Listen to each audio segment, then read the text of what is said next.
Hello guys, welcome back to my YouTube channel রোজকার রান্নাঘর। তো তোমাদের কাছে নিয়ে চলে এসেছি হোমমেড কাঁচাগোল্লা। তো থাম্বনেল থেকে বুঝতেই পেরে গেছো যে মিষ্টি একটা রেসিপি নিয়ে চলে এসেছি। ভীষণ ডিলিশিয়াস হয় এই মানে রেসিপিটা, মানে এই মিষ্টিটা খেতে ভীষণ ভালো হয়।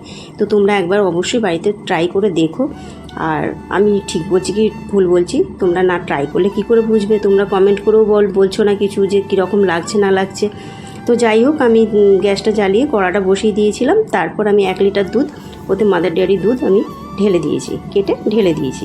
এবার এটাকে ফুটতে দেওয়ার অপেক্ষা। এবার যতক্ষণ না ফুটবে একটু ভালোভাবে নাড়তে হবে, এটাকে কন্টিনিউ নেড়ে যেতে হবে।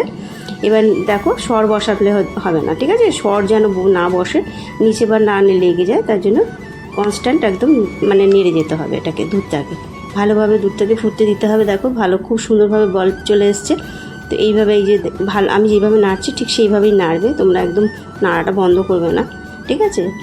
যদিও হাত ব্যথা হয়ে যায় বারবার নাড়তে নাড়তে, তাহলে তোমরা একটু চেষ্টা করবে। খেতে গেলে তো একটু কষ্ট করতেই হবে বলো। আর পরিবারকে এসব জিনিস যদি তৈরি করে খাওয়াও ফ্যামিলিদেরকে, তারাও খুব খুশি হবে। কষ্ট করলে তো কিছু তো মিলবে বলো।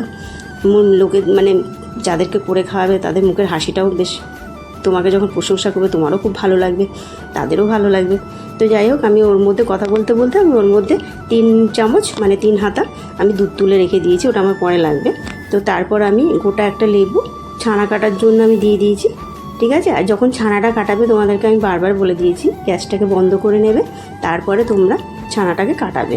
তোমরা এবার ভিনেগার দিয়েও কাটাতে পারো, বা যে ছানার যে পাউডার থাকে সেটা দিয়েও তোমরা কাটিয়ে নিতে পারো। তো আমি লেবুর রস দিয়ে কাটিয়ে নিয়েছি। দেখো আস্তে আস্তে দেখো, আর একটু না জলের ছিটে দিতে হবে, ঠিক আছে? এই যে আমি একটু জল দিয়ে দিলাম, এটা খুব তাড়াতাড়ি ছানাটা কেটে যাবে। তো যেরকম আমি করি ঠিক সেরকম প্রসেসেই তোমরাই করবে। এরকম তোমরা কে কীভাবে করো আমি জানি না, তবু আমি এইভাবে করছি, আমি এইভাবেই তোমাদের কাছে শেয়ার করছি। তো দেখো, তো ছানাটা দেখো খুব সুন্দরভাবে কেটে গেছে, ঠিক আছে? যখন দেখবে জলটা, এই দেখো জলটা পুরো ছানাটা কেটে না দুধটা এক জায়গায় জমা হয়ে গিয়ে ছানাটা কেটে মানে দুধটা কেটে গিয়ে ছানাটা যে জমা হয়ে গেছে। এবার দেখো যে দেখো ফুটছে। এবার একটু মানে মিডিয়াম টু হাই ফ্লেমে দিতে হবে, দিয়ে ফুটিয়ে নিয়ে এবার নামিয়ে নিয়ে আমি একটা ছাঁকনির মধ্যে নিয়ে নিয়েছি, ঠিক আছে? ছাঁকনির মধ্যে নিয়ে এবার এটাকে আমি ভালোভাবে চেপে চেপে এবার পুরো যে ছানার জলটা পুরো আমি ওটাকে ফেলে দেবো।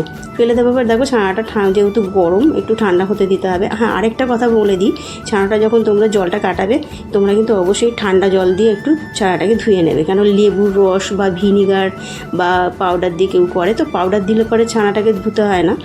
আর লেবুর রস বা ভিনিগার দিলে পরে একটু টকটক ভাব থাকে, তো সেই জন্য মিষ্টিটা ভালো হবে না, মানে টকটক হয়ে যাবে।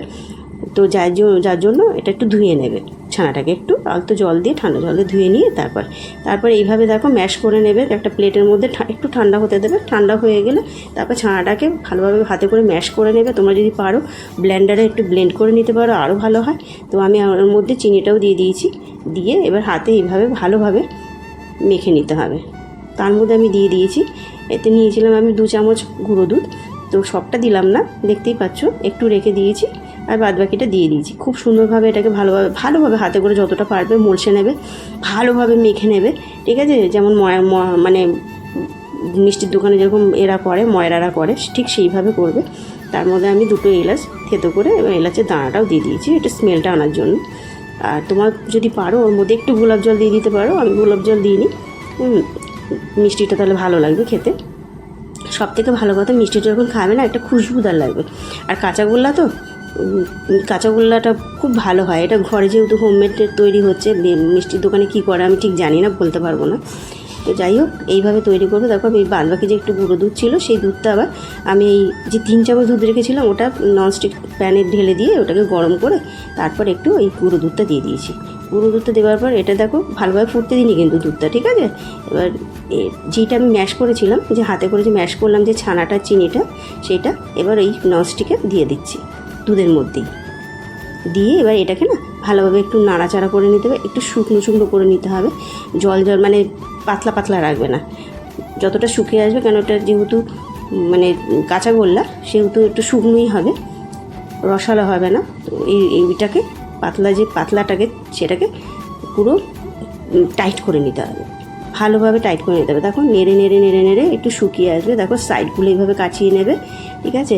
আর তোমাদের আমার রেসিপি কীরকম লাগে না লাগছে অবশ্যই তোমরা কমেন্ট করে জানিও, বেশি বেশি করে শেয়ার করো, লাইক করো।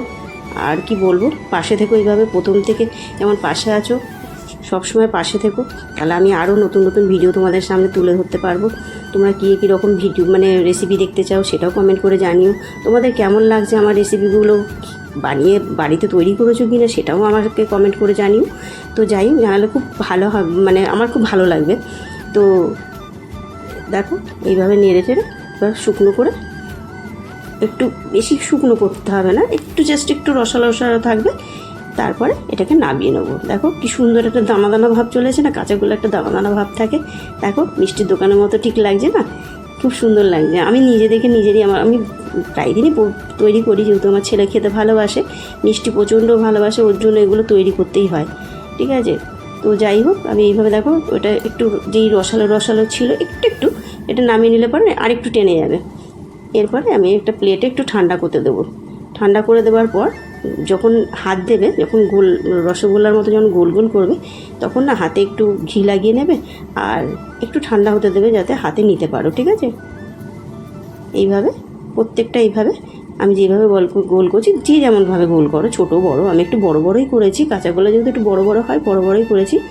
বড় বড় করে এই যে এরকমভাবে গোল গোল গোল গোল করে এবার আমি প্লেটে সাজিয়ে নেব। এইভাবে সাজিয়ে নিয়েছি আমি চেরি ফল দিয়ে, তোমরা পারলে কেশর দিয়েও সাজাতে পারো। তো এইভাবে আমার হয়ে গেল কাঁচাগোল্লা।